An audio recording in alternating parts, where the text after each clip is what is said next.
23 people are now under arrest, including suspects wanted for murder, gun offenses, and other crimes on the first day of President Donald Trump's crime crackdown in Washington, D.C. That's the latest from Fox News Tonight, as U.S. troops took to the streets of our nation's capital. This was the scene in Washington, D.C. earlier. 5 armored personnel carriers parked near the Washington Monument after President Trump's decision to deploy the National Guard in the Capitol. Personnel accompanying the vehicle declined to comment to CNN on their mission. Both the governor of Maryland and the mayor of D.C. have said or implied that the deployment of the National Guard in D.C. is a political move. Before this week's deployment, President Trump used the National Guard in Los Angeles in June to quell protests over immigration raids.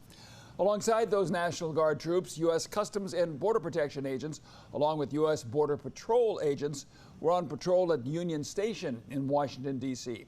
This video from about 11 o'clock this evening East Coast time as part of President Donald Trump's federalization of the D.C. Police Department.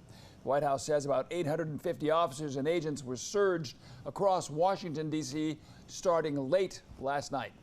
Critics were quick to respond to the deployment, though, of federal forces. I take very seriously about how, when, and why I deploy members of our National Guard in cases of emergency and in true crises.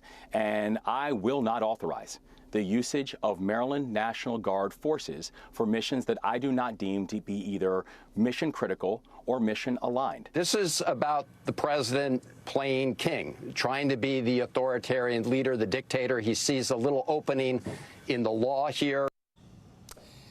According to data from the Metropolitan Police Department, violent crime has been falling since a post-pandemic spike in 2023.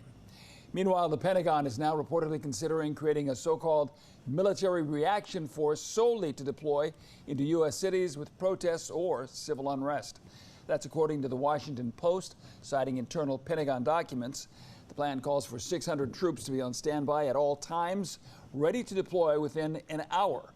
They'd be stationed in Alabama and Arizona. Cost projections put a price tag of hundreds of millions of dollars on the mission if it requires military aircraft and air crews. The plan comes after President Trump's decision again to deploy those troops to quell protests in Los Angeles and crack down on crime in Washington, D.C.